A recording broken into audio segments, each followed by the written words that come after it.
Hello, everybody. Welcome back to another episode of Fluently Forward. Today, we are going to be doing an episode on Nicole Kidman. We've done, little bits and pieces of her, I think, as a public episode. I believe we did one on Big Little Lies.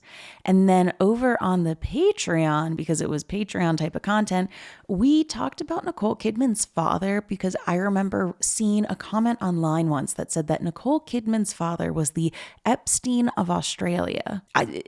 Tickle me timbers. Like, obviously I had to look into it. I'm into Nicole Kidman because I love a beautiful, tall, willowy older woman who's dressed so well and has like her red curls. I could talk about Nicole Kidman. She's like a fairy or an elf because I think elves are taller. I've been playing a lot of Baldur's Gate this week. Anyway, and then obviously Jeffrey Epstein is kind of what started this podcast. He was like one of the original episodes because I'm just fascinated by everything to do with that case. So we covered all of that over on Patreon. We'll cover like skim the surface of that in this episode. And there's just so much with Nicole Kidman. We have her relationship with Tom Cruise, her more secret relationship with Lenny Kravitz, her marriage with Keith Urban, all of these movies she was in.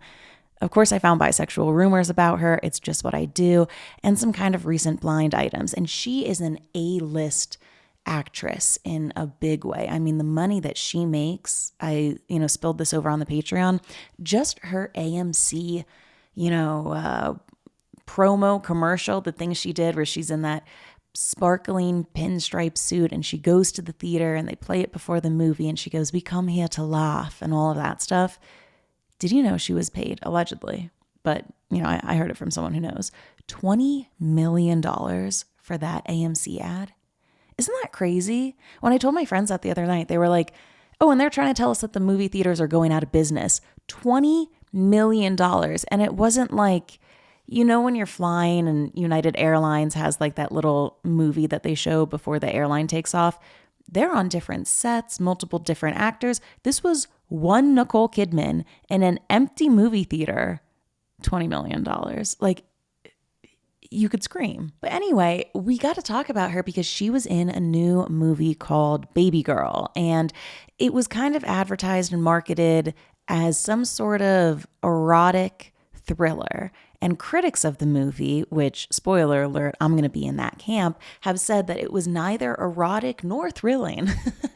But it was marketed in this way. I think it's like an A24 film. They're always a little funky.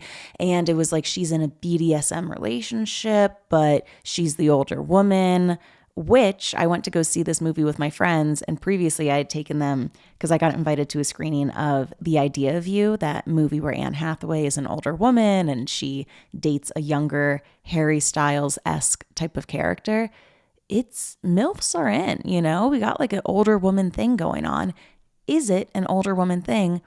Or is it the fact that this older generation, and I'm not trying to be like, pejorative when I say that, they don't seem to let go of their roles,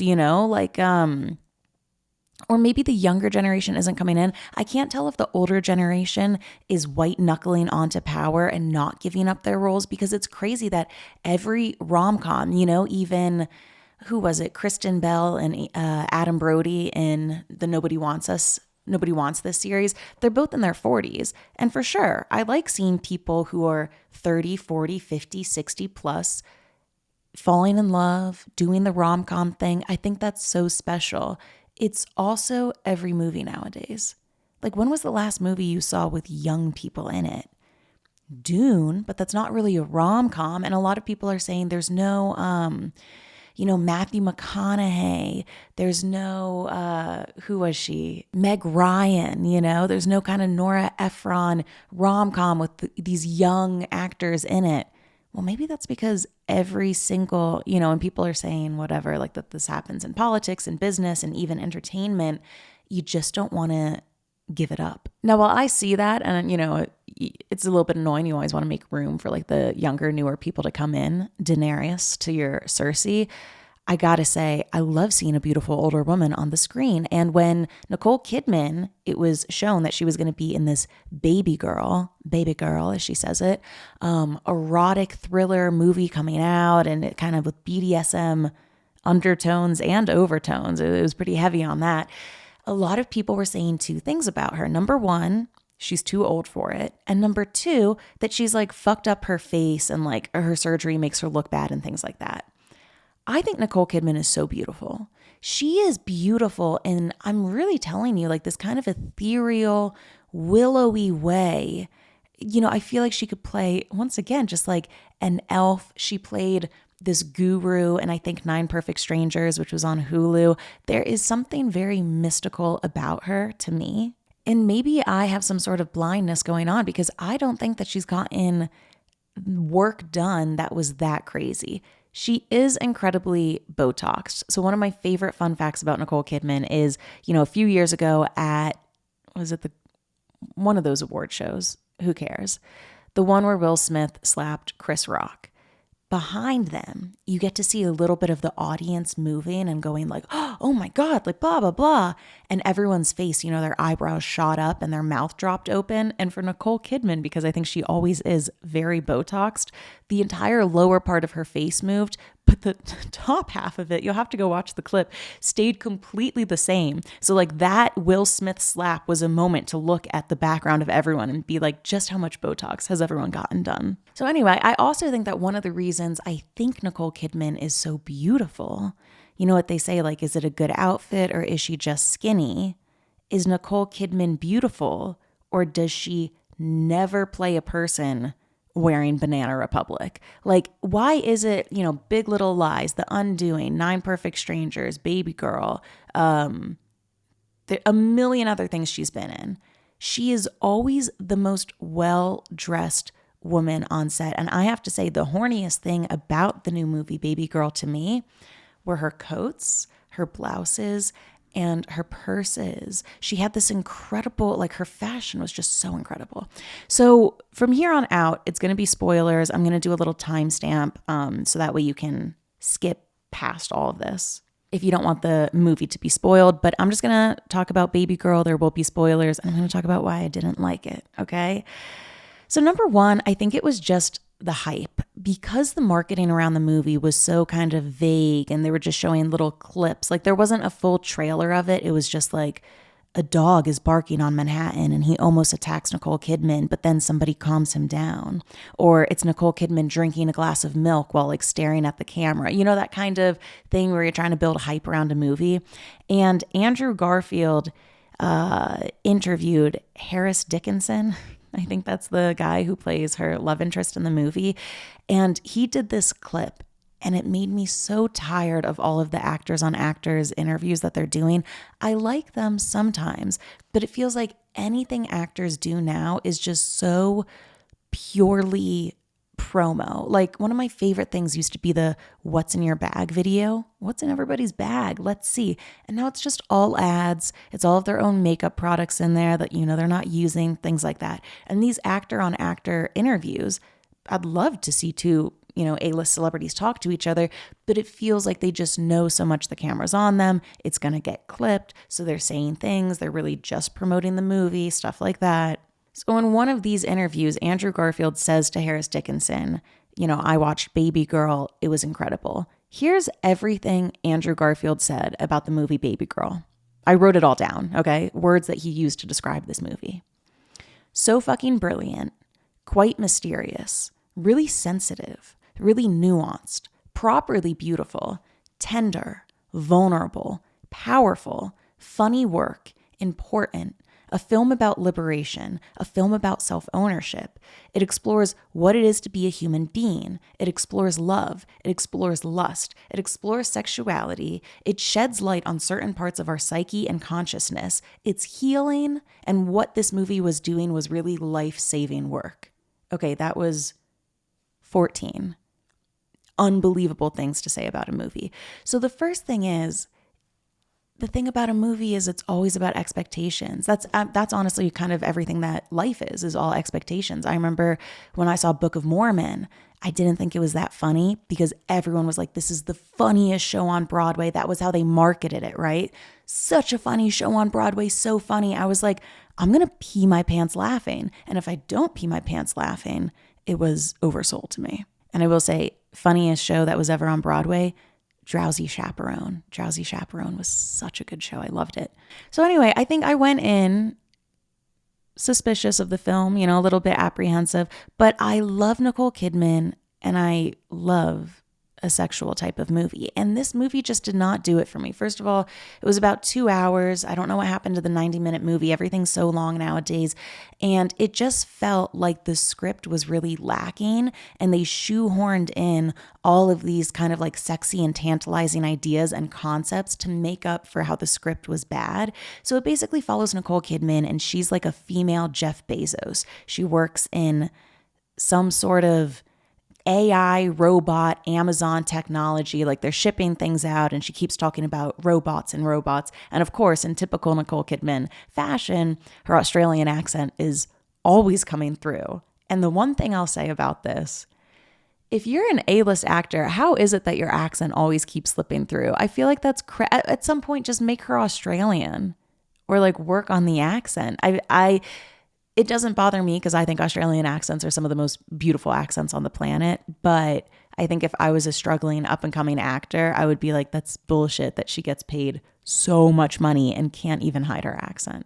But anyway, she's basically female Jeff Bezos, a high-powered CEO. She's got this hot husband, 2 kids. Her life is perfectly together. And then they introduce a bunch of interns. And one of the interns is this guy named Sam, I believe. And Sam is kind of talking back to her. He's kind of asking questions, being a little bit bold, out of line, telling her that she shouldn't drink so much coffee and things like that. And I guess these are metaphors or something, even though they only speak for like a few times before they end up fucking. But anyway, I guess it's a metaphor showing that she wants to be controlled and he's domineering, or he likes to tell her what to do and she likes being told what to do. I just think that they could have spent a little bit more time on it. I think that's my thing with a lot of movies, even with Wicked. I wanted more time on the Glinda and Elphaba friendship, so it felt more real. I want more time, more build up, all of this stuff. So anyway, they kind of enter this BDSM relationship where she wants to be told what to do / maybe kind of treated like an animal. They have different scenes comparing like her to a dog, her being on all fours, her being pet, her drinking milk or eating food out of his hand and things like that. And it goes on. Obviously, it's dangerous as well because she's female Jeff Bezos and he's a fucking intern, which I found crazy. Like they couldn't even make him like associate position. Like he was an intern. They start, fucking boinking. She realizes this is what she really wants. She says to her husband, I've never had an orgasm with you in 18 years. Like you don't do things the way that I want. And then the shit hits the fan. Like he fucks someone else at the company. And honestly, like I'm so sorry. I just hated the movie, but it ends happily where Nicole Kidman kind of like steps into her own and then her husband fucks her right and things like that. The main thing about it for me was, and I was saying this over on Patreon too, I feel like people who are into the BDSM community, I have a few friends into it, and I just feel like they must be frustrated at the lack of representation going on, right? Like you have 50 Shades of Grey and like it feels like that's not a good representation of it. This movie, I just found it a little bit confusing because Nicole Kidman wants someone to tell her what to do and be in control. And this guy, this intern, me and my friends who saw the movie were saying there was so much stuttering in the movie. He would be like, okay, get down on all fours. And then she would get down on all fours.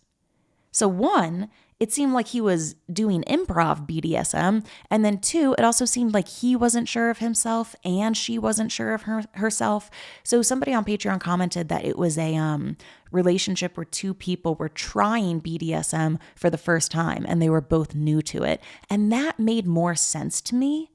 But goddamn, couldn't they have put that somewhere in the movie or in script or with words? Like me and everyone in the theater walked out being like, that was so weird. They both had no idea what was going on. So I thought that the script was really lacking. It really didn't move along. It didn't explain things to people. And I feel like what it was missing, it tried to make up for with sex scenes, Nicole Kidman orgasming, which she does a lot of on camera in this movie. Her outfits, sexy robot technology, her fancy skyscraper office, you know, they kind of put these things in to make it seem glamorous and like the stakes are really high, but they didn't do it with words and dialogue and scenes. And that's my favorite type of movie. All right, so let's get into a little bit about Nicole Kidman. Spoiler free for the rest of the episode. So Nicole Kidman, she was actually born in Honolulu, Hawaii. Her parents, of course, are Australian, and they were in the U.S. on student visas. So yeah, she has both U.S. and Australian citizenship. Her mom was a nursing instructor and a member of the women's electoral lobby. Her father, which we'll be talking about later in the episode, was a biochemist, a clinical psychologist, and an author. And then she has a younger sister, Antonia. And we're also going to be talking about her a little bit later in the episode. She started taking ballet at the age of 3, and she had this natural talent for acting. She said that apparently when she first saw The Wizard of Oz and Margaret Hamilton, who plays the Wicked Witch of the West, I'll get you, my pretty, that inspired Nicole Kidman to want to become an actress. She also said growing up, she was really, really shy as a child. She said, quote, "I am very shy, really shy. I even had a stutter as a kid, which I slowly got over, but I still regress into that shyness. So I don't like walking into a crowded restaurant by myself. I don't like going to a party by myself." It could be shy. I think it could also be social anxiety, which is a word that, you know, I think people of her generation growing up didn't use. People even in my generation, okay, didn't really use social anxiety growing up. It was you were shy or you were an introvert. And now I think that that would be kind of what she's describing. There's also something about, you know, that type of beautiful woman who's shy. It almost reminds me a little bit of Lena from Sisterhood of the Traveling Pants. And I feel like so many people that I know in real life and celebrities, right, after all of these episodes, who are beautiful are usually very shy. And it's almost like correlation and causation get mixed up, where now if you tell me that you're shy, I am going to believe that you're beautiful. Why are so many beautiful people shy? You know, you would think that you would be wanting to put it all out there. Anyway, moving on. When she was in her teenage years, she attended the Phillip Street Theater alongside Naomi Watts, fellow Aussie actress, who will also be coming up in the episode in the bisexual rumor part of the episode. Nicole Kidman there found that she was really into drama, and she also was into mime. So Nicole Kidman was miming. She became a regular at this theater, and she was encouraged to pursue acting full-time, so she did, and she dropped out of high school. So when she was 16, she made her film debut in this remake of the Australian holiday classic Bush Christmas, and then by the end of the year, she had a supporting role in a TV series. The year after, her mom was diagnosed with breast cancer, so she stopped her acting work temporarily, and she studied massage therapy so she could help her mom with physical therapy. Isn't that so, like, my heart's melting. I think that's so special. So then a few years later, she moves on and she is cast in a movie, Days of Thunder, opposite Tom Hanks. Oh my God. God forbid, not Tom Hanks, Tom Cruise. Could you imagine? So this is where she meets Tom Cruise. They fall in love. They get married. More on that later. This was an interesting little tidbit for Wikipedia. One of my New Year's resolutions is to watch a movie every week, probably every Monday night. In 1991, Nicole Kidman, along with Naomi Watts and Thandie Newton, were in a film called Flirting, where they portray high school girls in a coming-of-age story. I hadn't seen that movie. I didn't even know that movie exists. The three of them being girls in a coming-of-age story, and the movie is called Flirting. I'll be watching it on Monday. Oh my God, that's definitely being added to my list. Then in 1999, she got back in the movies with Tom Cruise, and they did Eyes Wide Shut. For my conspiracy folks out there, you know what movie that is. Okay, we're going to be talking about that a little bit later as well. And it's interesting too, because in looking through all of her Wikipedia projects, I think a lot of people view Nicole Kidman as this A-list starlet. You know, she's so highbrow. So when Baby Girl came out, they were like, oh, Nicole Kidman's in a sexual movie. But you look, you know, at her past history, Eyes Wide Shut, Flirting. There was another sexual movie on here that I'm forgetting. And she's always kind of done sexual or provocative, kind of thriller, out there types of things. She was also in Moulin Rouge, The Hours, The Others, Big Little Lies. As of today, allegedly, her estimated net worth is $250 million. And throughout her career, she is consistently ranked as among the world's highest paid actresses since the late 1990s. This is an interesting comment from the New Yorker that I think kind of sums up her acting style well. They say, quote, "In each role, there is something waxen and watchful and self-possessed about Kidman, so that, even when she's smiling, she never seems liberated. While other actors specialize in transparency, Kidman has a different gift. She can wear a mask and simultaneously let you feel what it's like to hide behind it." And I think that's so true. You know, whether it's The Perfect Couple, 9 Perfect Strangers, Big Little Lies, The Undoing, Baby Girl, she's always playing a character who appears one way to the public, but something else is going on beneath. And I think what's interesting is that she, like me, she's a Scorpio rising. And I think that is, a lot of people say Scorpio risings, you know, like the public sees you one way, but you're really another, or something like that. Or people think there's something mysterious or behind the surface. And with Nicole Kidman, I totally get that vibe. Now, she's also sung a little bit. She's done some like songs for different movies. And then also she's now married to Keith Urban, and she has done background vocals for some of his songs, which I think is pretty cool. So let's get into one of my favorite things to talk about when it comes to celebrities' relationships, okay? You know, hopefully if you're listening to this, you know that she was married to Tom Cruise for I think like 10 or 11 years. Just a little rundown before we get into some of the speculative aspects of their relationship. So I lied. That's actually my favorite, is speculating about relationships. Here's a little rundown. They met, right, in 1989 during auditions for that movie that they were in, Days of Thunder. It was a racing drama, and they were both like the love interests in it together. So they had on-screen chemistry. A year after the film was released, they got married on Christmas Eve, which I think is cute. And at the time, he was one of the biggest movie stars in the world. So this totally like shot her up in the charts. Their relationship seemed like really sweet from the outside. There's so many cute photos of them. I mean, the photos in the 90s and the early 2000s, maybe it's just that nostalgia taking over, but man, everything seemed just kind of so beautiful back then.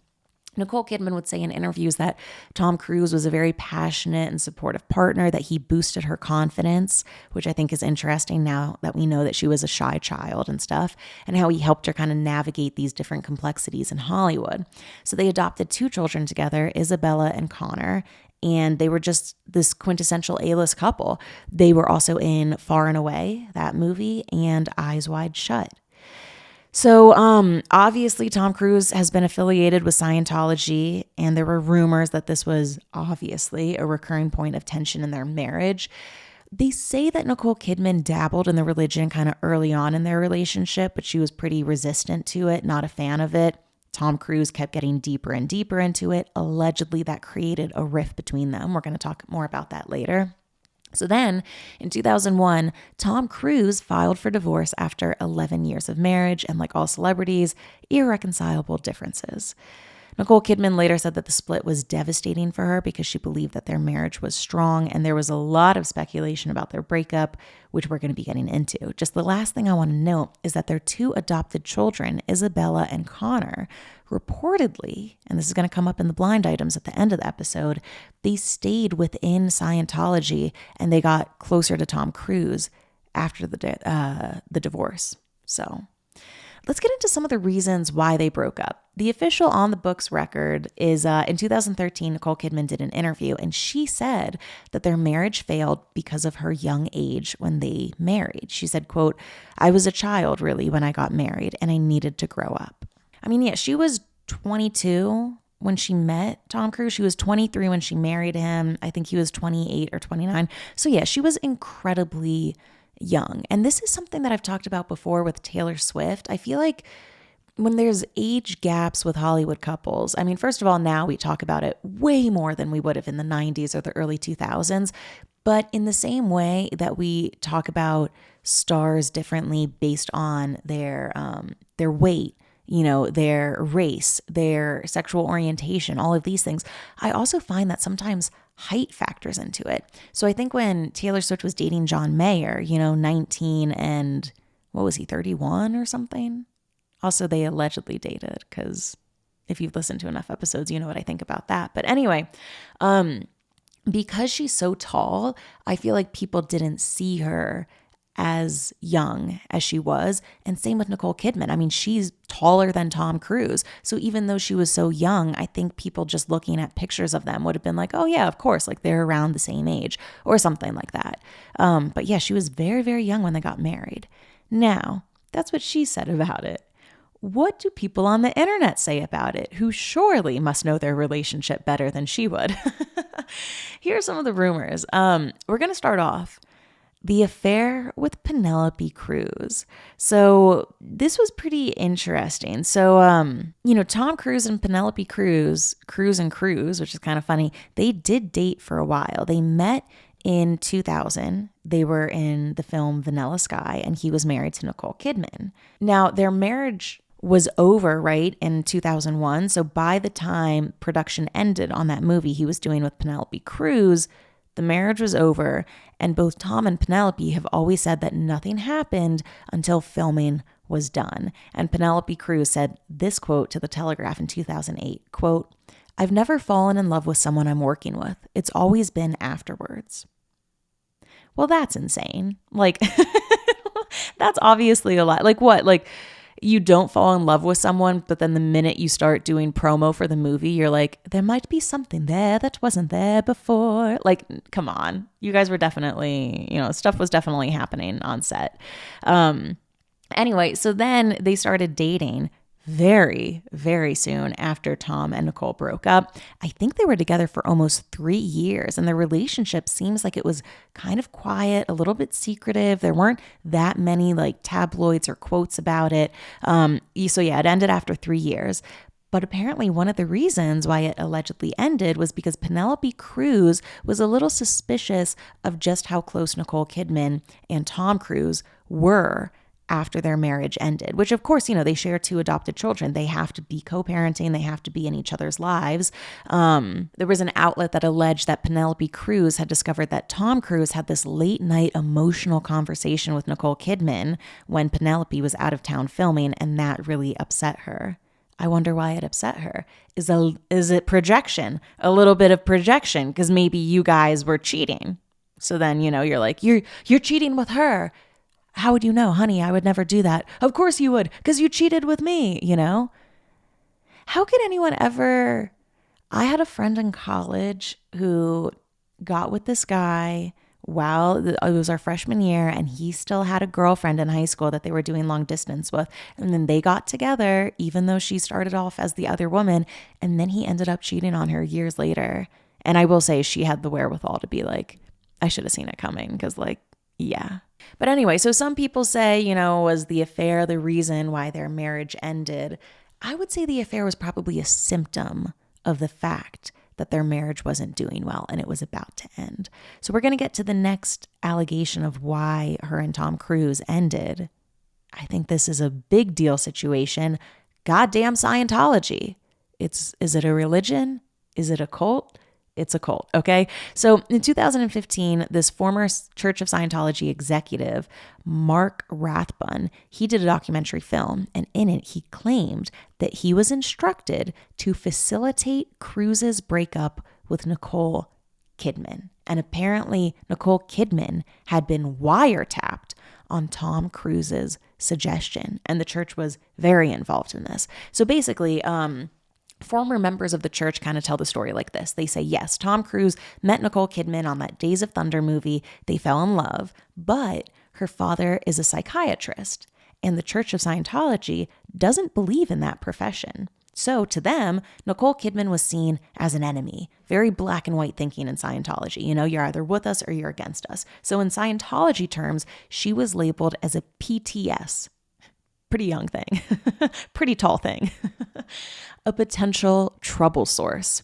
So Tom Cruise kind of drifted a little bit from the church during their marriage. And when they did that movie, Eyes Wide Shut, together in 1999, he was unreachable on the set, which is very interesting because if you know anything about Eyes Wide Shut, it's a very, conspiracy type of like what's going on in these institutions and these organizations. So maybe in 1999, he was about to leave Scientology with Nicole Kidman's influence. So that freaked the church out, and they wanted to get their star lead and their ambassador back. So they started this plan to facilitate the breakup. Step one was to send officials to audit Tom Cruise's mental state and stir up his paranoia and get him suspicious of Nicole Kidman. So they did that.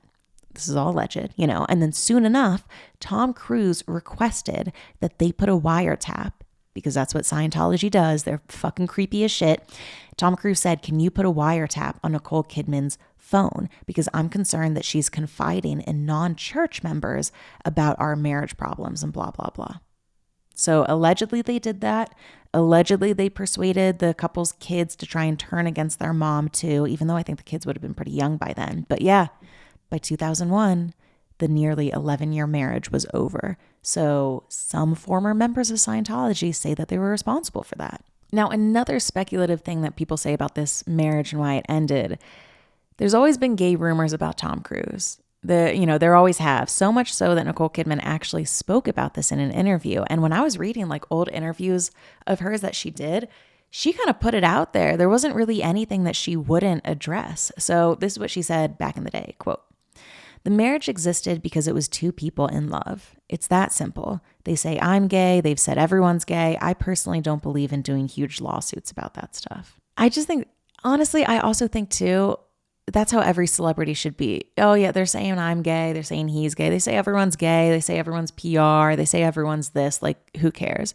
What I find so suspicious is when, people get mad when I talk too much about Taylor Swift on here, but it's just the first, instance that comes to my head when somebody's like, these nasty rumors of me being gay, but then they won't say the sentence, "I'm straight, I'm not gay." Instead, they like dance around it with like little clues and drops and all of these things, Anyway, then she continues in the same interview to say that the reason they broke up was that there was this harsh glare of the spotlight, and she always felt that she was there as Tom's wife. And then she also said, "This makes me sad, but I still would probably choose a marriage and an intact family over my career. I didn't have to have a huge career. I would have liked to be able to make it to die for occasionally and things that could stimulate me." Which, by the way, Ryan Reynolds is loving that, if you know anything about Ryan Reynolds and what he wants Blake Lively to be doing. So it's interesting that in everything Nicole Kidman has said about their breakup, she says, "I love Tom. I still love Tom. The breakup really surprised me." She said that her life collapsed after the breakup, that she was in fetal position, weeping on the floor when her parents came to get her, that she would be happy to take a backseat in her career and just have their family and marriage be intact and all of these things. So I think a lot of people see those iconic photos of Nicole Kidman in that like pink top, with her orange curls and a bun. And there's all of these photos on the internet of her like throwing her hands into the air after she divorced Tom Cruise. And it builds this narrative, especially if you're in all of these pop culture forums and such, that she was really excited to get rid of him and be gone. She said before different things like the sun was in my eyes for that photo, or I was sneezing, or blah, blah, blah. But in all of these different interviews I was reading, it really seems like Tom was the one to divorce her and she didn't want it. Now that just really surprised me because I thought the narrative online was like, oh, she was so happy to cut Tom loose because he's so crazy. I don't know if she was. So anyway, who did she date afterwards? When Tom was in this relationship with Penelope Cruz and they were being kind of quiet about it. Well, maybe Nicole Kidman was also in a quiet relationship of her own because she dated and allegedly was secretly engaged to Lenny Kravitz. So they met in 2002. She was subletting his Manhattan apartment, and while he was her landlord, technically, they fell in love. And nobody really knew that much about their relationship, but in 2017, well, actually first in 2007, in an interview for Vanity Fair, Nicole Kidman mentioned that she had been secretly engaged to someone once, but they ultimately decided to break off their engagement, but they're still on good terms. And people were like, damn, that Scorpio rising Nicole Kidman, like nobody really knows what's going on in her life. Then 10 years later in 2017, she's working on Big Little Lies with Zoe Kravitz, and she drops this bombshell in an interview where she goes, well, I knew Zoe. That's Southern. That's not Australian. I can't do it. She goes, well, I knew Zoe because I was engaged to her father. It's all in the family. I love Lenny. He's a great guy. And then the internet freaked the fuck out because they were like, Nicole Kidman was engaged to Lenny Kravitz. And Zoe Kravitz said in another interview, quote, I think she forgot that no one knew that. I hadn't seen her in a long time before Big Little Lies, but there was a point where we were all kind of living together. I was about 13 and she would take me to see the movies. She was so nice to me. Lenny Kravitz. Lenny Kravitz. One day we should do a Lenny Kravitz episode because he's dated everyone.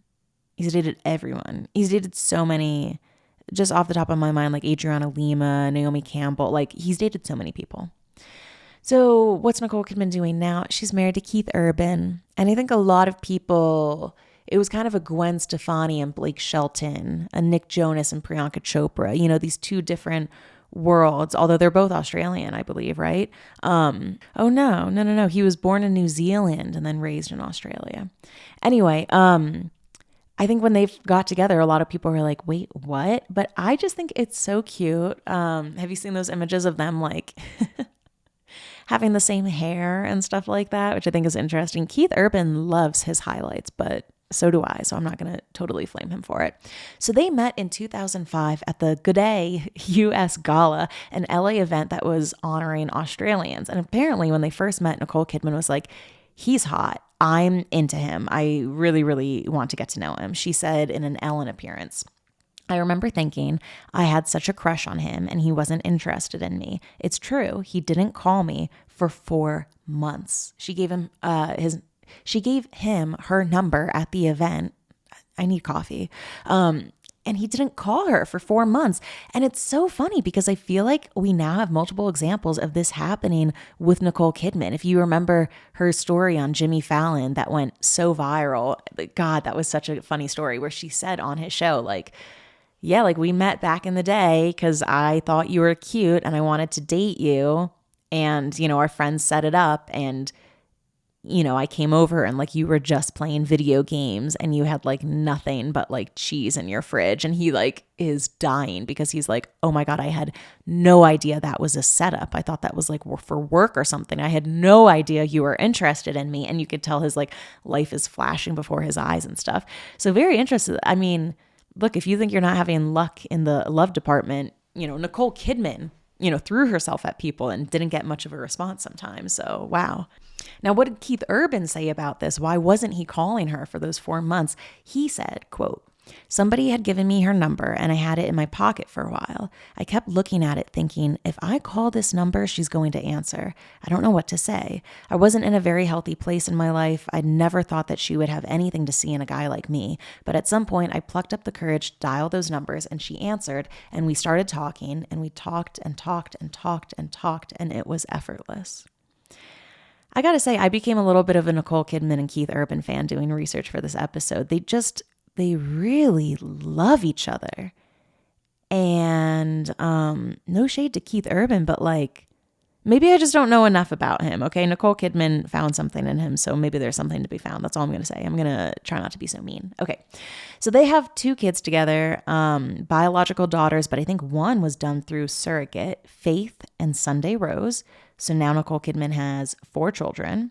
And we get some sexy lyrics, right? Nicole Kidman, she's always been in these sexy movies, as we found out, since the beginning of her career, even though she's always playing like a very waspy woman, you know, a very waspy woman, but also kind of a sexual woman. It's very interesting. So in his 2018 album, Graffiti You, there was a song called Gemini. Oh my God, wait, I'm literally just like, I am Nicole Kidman. Like, we're both a Gemini sun sign and a Scorpio rising, but I think we have different moons.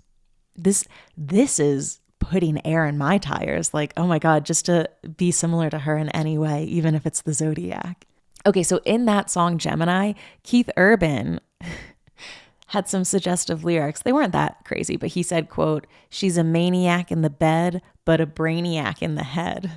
So yeah, confirmed. Nicole Kidman is dynamo in the sack.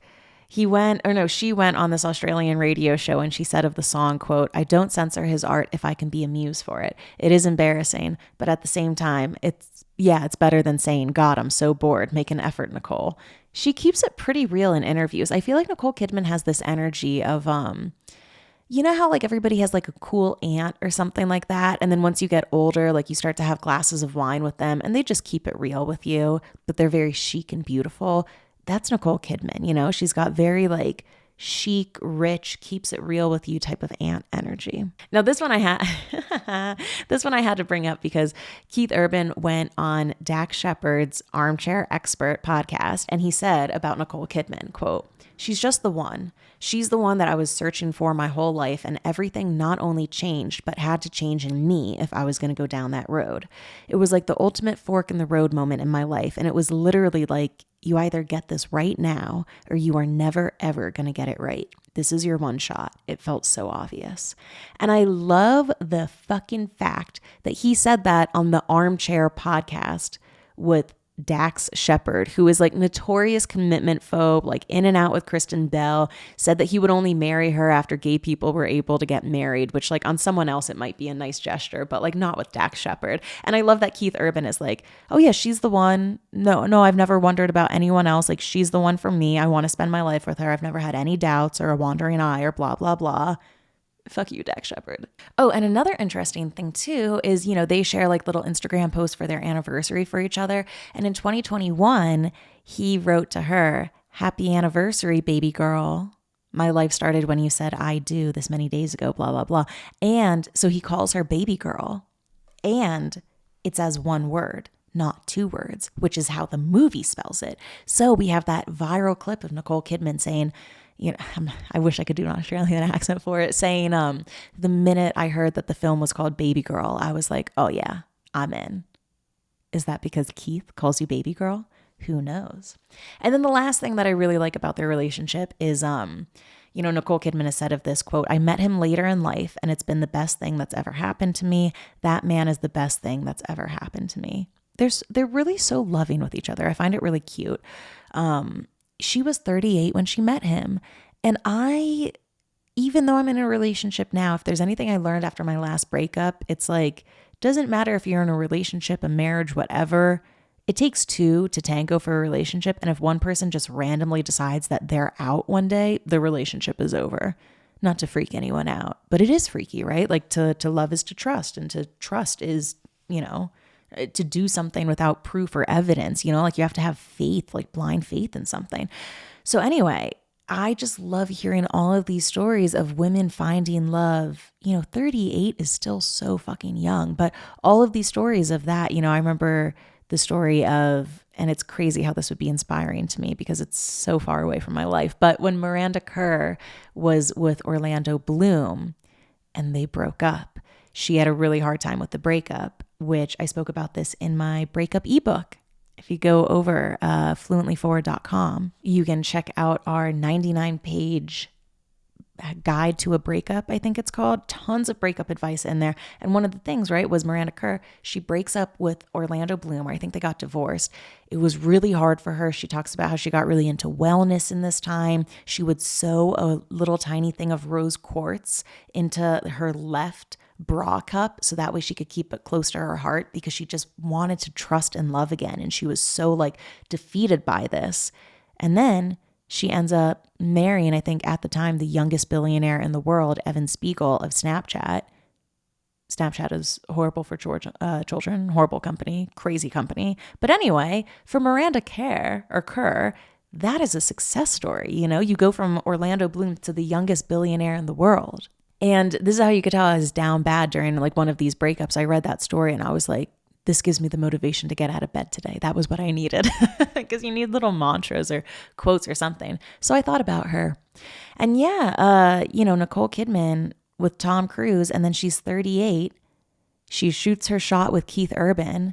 He ignores her for 4 months. She's like, okay, damn, whatever. And then they get together. And he's the best thing that's ever happened to her. Very, very cute relationship there.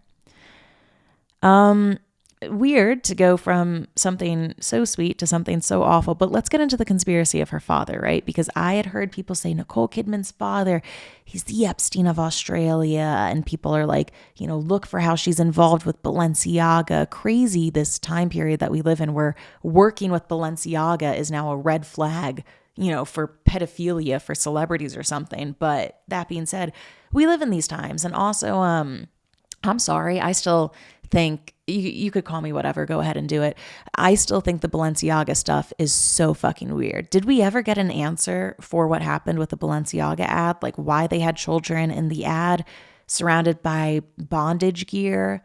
Was it to be controversial? Was it to do something else? The craziest thing to me was that one photo shoot where they're displaying like a purse in an office, and the purse is on top of pieces of paper. And when you zoom in and enhance, you can see that the pieces of paper are all about like a child sexual abuse material lawsuit. And that's the pieces of paper that were underneath the purse on this photo shoot. And the last I heard about it, Balenciaga said, it's the team that put it together, that they set it up. It's that studio. And then the studio was like, are you freaking kidding me? We don't get to decide what's in a Balenciaga photo shoot. It's Balenciaga. So they were both pointing fingers. And it's just so bizarre. Like, everyone's, oh, you're such a conspiracy theorist for thinking about it. I'll stop being a conspiracy theorist once I get the answer. Why did you print out pages having to deal with child porn and then stick the purse on top of it? Every single thing, there's not a dust mite in that room that shouldn't be in there for a photo shoot. And then you just have no idea that it was there. It's weird. It's really weird. So anyway, back to Nicole Kidman's father. People were saying, she knows she was in Eyes Wide Shut and her father is so sketchy, blah, blah. So we dug into it over on the Patreon if you want to check out that full, I think it was like an hour and a half episode I did with Christy from X Knows All. But her father, Dr. Anthony Kidman, and I think Anthony is the right way you say it because there's no H, it's not Anthony. He made headlines in 2014 because he passed away in Singapore with this kind of unnatural death. That's how it was reported on. He was visiting his daughter, Nicole Kidman's sister, Antonia. And people said that he had this like weird death and nobody knew why and all of this stuff. And there were rumors and allegations that he was involved in this elite Sydney pedophilia ring. And there he has an alleged victim named Fiona Barnett, who had released this statement when he died, saying, "The main perpetrator of my child's sexual abuse, Anthony Kidman, is dead after I filed formal complaints accusing him of the rape, torture, and murder of children in an exclusive Sydney pedophile ring. As a child victim of mind control, I feel that he's been sacrificed for failing to adequately program me." Right? There's a lot we can talk about with programming and MK Ultra and all of this kind of ideas in that sphere. So he is a psychologist. He was at the University of Technology in Sydney. And basically this woman, Fiona, came out basically saying that like he abused me. She has all of these stories. A lot of them are kind of now removed from the internet, but basically saying that she was like drugged and mind controlled and trafficked, essentially. And there's kind of two parts to it. One is the more I looked into Fiona, there's a lot of weird stuff going on there. For example, there was this post that she posted. It was kind of like a meme post on Facebook. And it's Meryl Streep doing like this kind of rock on, or some might say devil horns motion with her finger behind other celebrities' heads. And the caption on it in meme font says, "Meryl Streep is a ball-worshipping grande dame of Hollywood." And Fiona says, "I was prostituted to Meryl Streep at a Hollywood party at age 14 years. And I'm sorry, but that's kind of where you lose me. I just don't think that stuff is going on with Meryl Streep. So, Fiona really was big on Twitter. A lot of people were saying something's going on with Nicole Kidman's father.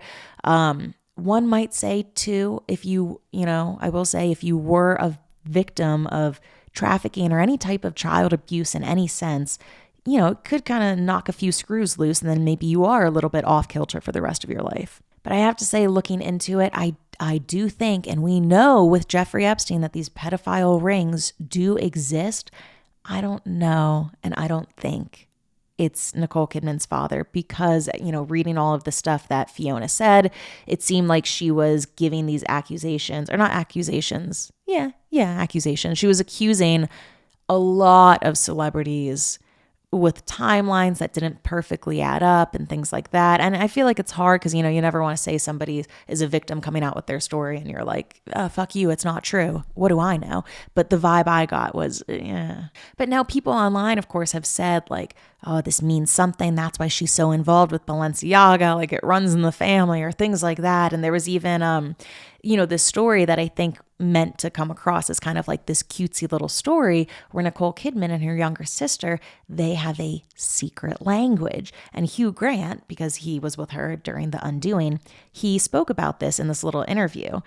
Or I think Nicole Kidman said it. She said, quote, "My sister and I were speaking our secret language, and Hugh was fascinated because my sister and I have this language that we can speak so we can be understood in a crowd and nobody can understand us." She said that the language was silly, but it's always been useful when the pair was together.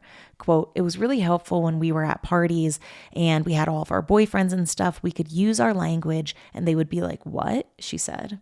And Hugh Grant said, quote, "What I remember most about Nicole Kidman was that she was very nice, charming, but when she spoke to her sister, she spoke in a secret language. And I said, 'Excuse me, are you speaking in a secret language?' And they both said yes." Guys, I'm so sorry. I keep like stuttering over my words today. I hope it's not annoying. Then obviously they asked Hugh Grant what the language sounds like. And he said, quote, "It's weird. It sort of goes eggy peggy this, eggy peggy that, and they still do it. I've always liked her. She's a silly Aussie girl." So it kind of sounds like a version of Pig Latin or something like that. But of course, we already have the conspiracy theorists, of which I am sometimes a part of, sometimes not, being like, she was in Eyes Wide Shut, Balenciaga, her father's accused of being a pedophile, and her sister speak a secret language. Now, the vibe I got from this is like, maybe there's a few sentences or like it's Pig Latin. And what we know about Nicole Kidman is that she was really shy growing up. And she talks about how she would use this secret language so people couldn't know what they were talking about at parties. So maybe it's something that was developed because she was such a shy child. That's what I think it is. But of course, if you wander to certain parts of the internet, you're going to hear a completely different narrative. Now, of course, she was in the movie Eyes Wide Shut. And there have been long-time rumors that there was supposed to be this extra scene in Eyes Wide Shut, or there was supposed to be a different ending where basically the creepy party that they're at, they make it pretty on the nose that it's a pedophilic party. And with the director, Stanley Kubrick, right, like he died after it came out. A lot of people say he was killed because he was trying to expose what was going on in Hollywood and all of that stuff, which at one point, on one hand, that sounds very conspiratorial, right? Like, oh yeah, a movie about a pedophile ring. But then also it's now 2025 and we hear about this with Jeffrey Epstein and we know that Prince Andrew is involved and we have Diddy in prison for basically doing trafficking himself. And it's you're in a rock and a hard place. You don't want to sound like a crazy person, but you also can't deny that this stuff is going on. So this is, we have a blind item about this because blind items are so very reliable. It says, "When you poke and poke, things come out. There is a longtime friend of this A+ list singer, Keith Urban, who happens to be married to Nicole Kidman. Long ago, the friend said that he was thinking about watching Eyes Wide Shut that had sex scenes involving Nicole Kidman. Keith Urban said, don't worry about it. The scenes are pretty tame, but there's about 10 minutes that are missing from a love scene of Nicole Kidman and Tom Cruise. There's also a way more dark scene involving the young actress who doesn't act any longer, but it was a scene that was about 5 minutes. Finally, in a scene at the end of the movie, there was about 5 minutes missing where it was made much more clear that some of the people in the scene were underage." So this is a blind item, allegedly a friend of Keith Urban heard from Keith Urban, who heard from Nicole Kidman, who was in the movie, that there's a lot of bits of the movie that didn't make it to the final cut, and they dealt with, underage stuff. So anyway, Let's move on to more fun rumors, shall we? These are ones of a woman being bisexual. I'm like a bloodhound for it, okay? This was like this random article that came out, okay? And this has happened before with something else too. Oh my God, I think it happened with Diana Agron, and they were saying that she was bisexual. And it was like a random article that said it happened on the podcast, but nobody could find the podcast. What if there is like a bisexual vigilante out there, you know, a Robin Hood, a Robin Clitoral Hood, who is doing stuff like this? Because this random article came out and it said, we had Nicole Kidman on the podcast recently, and she revealed some pretty surprising information. The actress had a romantic relationship with fellow actress Naomi Watts. They weren't together for very long, but Nicole admitted that she is a proud bisexual woman. And then there were a few viral tweets about this. And then there's also been blind items that they hooked up and stuff like that. Who knows? Who knows? Obviously, I want it to be real more than anything. What's that movie that Naomi Watts is in? Okay, it's called Adore. If you're looking for like a fun movie to watch, Adore. Okay, it came out in 2013. It's Naomi Watts and Robin Wright, and they played like these two Australian hot single mom. MILF is on the mind, okay? MILF is really on the mind for me, and then also for movies. We love movies about this stuff. And basically, they both end up fucking each other's sons. Like, the movie's crazy. I don't even know why I'm suggesting it, but it's like so well shot. They're so beautiful. It's in Australia. There could be a movie.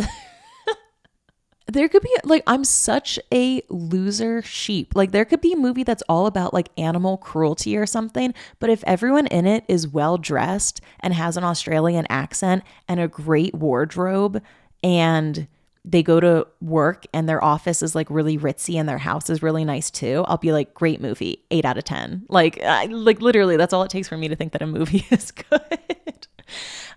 Anyway, so there were rumors of that. Allegedly, she said something in a podcast, but I couldn't find what it was.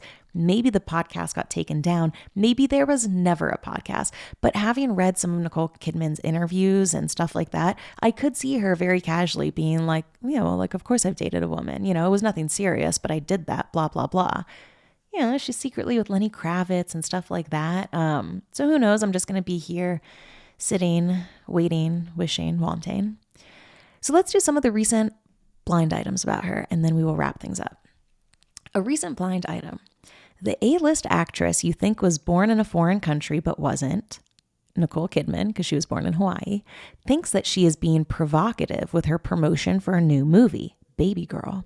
But she is really making the significant other of her co-star angry because they know what really happened on the set of the movie. So that's saying that Nicole Kidman, you know, she's talking about like the movie and how sexual it is. Now, is this saying that it's making Harris Dickinson's girlfriend, Rose Gray, upset because they fucked on the movie? Or is it making her upset because they didn't fuck on the movie and she's trying to make it seem like they did? Who knows? There is that, and I think we talked about this last week maybe, or over on the Patreon. There is that rule that if two actors have really good chemistry, then it means that they've never hooked up in real life. But if their chemistry for a movie is really bad, that means that they did hook up in real life. And that's why it was like awkward to film it around a bunch of people. I would say that Nicole Kidman and this Harris Dickinson guy did not have good chemistry. I thought Nicole Kidman was great in the movie. I just hated the movie. I'm so sorry to anyone who liked it. Some people on Patreon were like, you just like didn't get it. Maybe I didn't. I'm going to continue not to get it. If you get it, please explain it to me. I would actually love to hear people's opinions. I feel like that's something that's gone so wrong with social media lately. Like, people don't actually give their opinions. They're just like, I love you, but you're wrong. It's like, how's that effective for anything? It's not effective in making me feel good. It's not effective in changing my mind. It's not effective in making me see a new perspective or understand, you know, something that you saw in the film that I didn't. But then again, it takes a lot of work to type things out with your fingers. We should all just be voice to texting each other, clear communication. Anyway, one of the articles associated with that blind item is really funny, how Nicole Kidman talks about how she was tired of orgasming for the movie Baby Girl.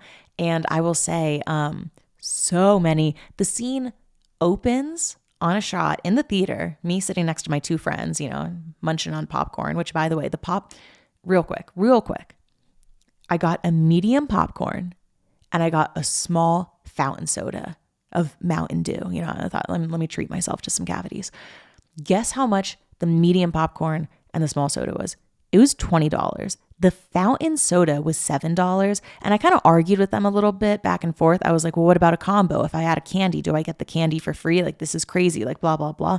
And I just ended up paying it. Never again. New Year's resolution. I'm never buying any goddamn food or drink ever at a movie theater ever again. That's insane. That should have cost me $4. Anyway, so there I am with my Mountain Dew and my friends next to me.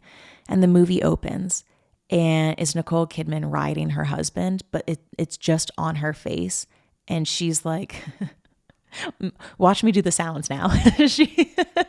She's like, you know, she's moaning, you know, she's orgasming or whatever for like a good 2.5 minutes. And then there was another long shot of her orgasming for like a good 3 minutes straight. Like the camera just stayed on her face. And then the movie ended with her orgasming. It was a real orgasm sandwich, you know, the bread and then the meat in the middle. And she said about this in an interview about the film, quote, "There was an enormous amount of sharing and trust and then frustration. It's like, don't touch me. There were times when we were shooting where I was like, I don't want to orgasm anymore. Don't come near me. I hate doing this. I don't care if I am never touched again in my life. I'm over it. It was so present all the time for me that it was almost like a burnout." So first of all, the idea of being so overstimulated that you don't want someone to touch you, like poor Xander, that's me like almost all of the time. Like so many times I'm like, just like get the hands off, you know? Now this quote though is kind of weird because it's kind of making it sound like she was legit orgasming, okay? And she said this in the interview, you know, there were times we were shooting where I was like, I don't want to orgasm anymore. Don't come near me. Now, I'm assuming what she meant to say was, I don't want to act out and visually portray the act of climaxing. So don't come near me. But it kind of sounds like they were, you know, having sex for real. Or at least he was fingering her for real or something, which that would kind of change what I think about the movie if everything was real.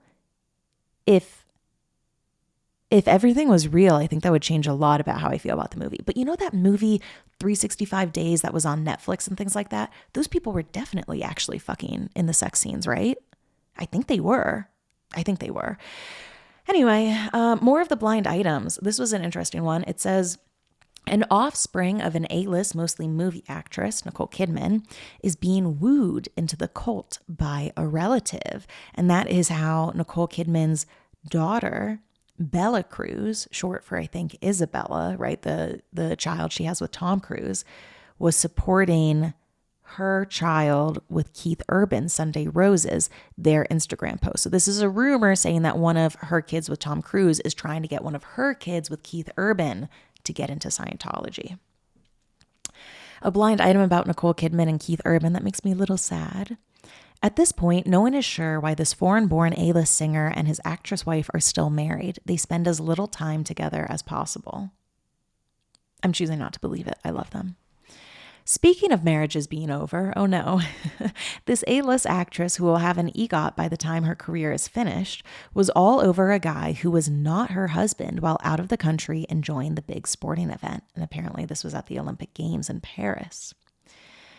Yeah, Nicole Kidman does sing. That would be pretty cool if she did something like that. This, I feel like, cannot be true, but this blind item kind of tickled me, so we have to read it.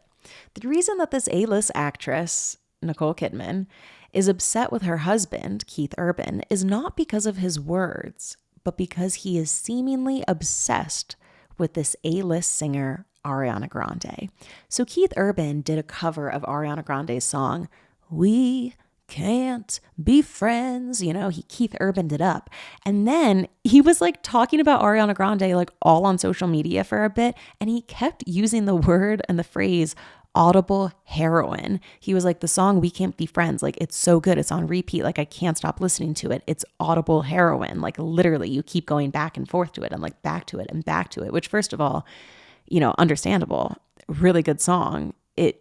I would call it more of an earworm, which is also a strange phrase. But anyway, these articles came out saying that Nicole Kidman was disappointed that Keith Urban kept calling the song audible heroin because he has a past with addiction that she helped him a lot with. And then this blind item is saying it's not the song. Keith Urban is obsessed with Ariana Grande and Nicole Kidman is like mad about it. Do you guys follow the Pop Heads Circle Jerk subreddit on Reddit? I think that's the name of it. They have some of the funniest shit on there, and the way that it's like Ariana Grande is going to steal everyone's husband and stuff like that, which, I mean, you know, let's be so honest, she has like a track record for basically doing it at this point, but all of the jokes and memes around it tickle me so much. I don't know if you guys have seen, you know, because I think we talked about this in the Wicked episode, how both Ariana and Cynthia were defying not gravity but defying monogamy, because they both kind of had a little bit of overlap in their current relationships. And then the last blind item here, this foreign-born A+ A-list singer, Keith Urban, could not stop raving about a treatment done to his face, which everyone was complimenting. He has more work done than just about any male singer alive. I just always have been fascinated by Keith Urban's obsession with getting highlights in his hair. But who knows, maybe him and Nicole Kidman have like the same injector or something like that. Call me crazy, but like I don't think their faces look that messed up. But maybe I'm just a little bit blind to it. So anyway, that is a bit about Nicole Kidman.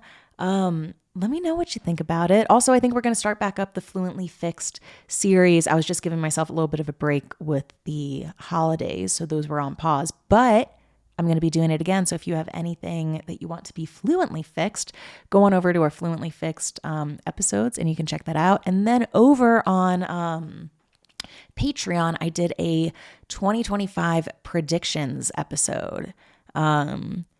People are upset with me because I talk about AI a lot in it. But what can I say? I just think it's predictions. Like I think AI is going to be big in 2025. Do you not? Do you think it's going to go away? Let me know. And then let me see if I'll share like 2 predictions that I strongly believe from the episode on here. Number 1, the way that Addison Rae is trying to be Britney Spears in her music and how she dresses and what she reads and all of this stuff, you know, huge inspiration. I think she's going to try and mimic the Britney Spears lesbian kiss that she did with Madonna and Christina Aguilera. But back in the early 2000s, it was just scandalous and horny. The word queer baiting wasn't really around, but we're in 2025 now and everything's queer baiting. So I think Addison Rae is going to try and do something a little bisexual like Britney Spears, but it's going to backfire on her and everyone's just going to say she's queer baiting. And then one of my conspiracy predictions that I will share, Which one? I think screen-free retreats are going to be a big thing for celebrities and the elite and all of this stuff. So I think there's going to be retreats that they go on where the photos on it are taken on film and, you know, Polaroids and Kodak. Why am I forgetting the name of, you know, you click it and you wind it up, right? That's a Polaroid. That's not a Polaroid. You know what I'm talking about. You won't even have a key card to get into your hotel that like beep and it lets you in. You use a giant antique brass key, like literally no screens. You go for a week to completely detox. If you want, you know, an egg, like you cook it on a fire, not you cook it, someone else cooks it, but like this idea of like it's really rustic and they're going to cater it to the elite and make it like thousands and thousands, hundreds of thousands of dollars to go. And people are going to come back and in a very goop fashion be like, oh, we did a screen-free retreat, you know, we're better than you. And normal people are going to be like, are you good? That's called camping. Like you're not that special. But I think these idea of screen-free retreats and things like that, I also think crystals are going to be used in laptop cases and iPhone cases and things like that, and other goop things. So anyway, bunch of predictions over on patreon.com/fluentlyforward if you want to check it out. Let me know what you thought of Baby Girl. I'm open to, you know, me and my friends and everyone in the theater being wrong, but tell me why I'm wrong. Like, what did I miss about it? Did you think the script was good? I thought the club scene was pretty good, because like it really felt like you were there. You know, I thought that was good. And I thought Nicole Kidman did great sexual acting. But man, I just would have appreciated a little bit more words. I like a wordy, I like a Nora Ephron type of movie, okay? I like a 30 Rock. I like a Veep. Like, I love the words around stuff. So let me know what you thought about all of this, and I will see you guys soon for a Fluently Fixed. Bye, guys.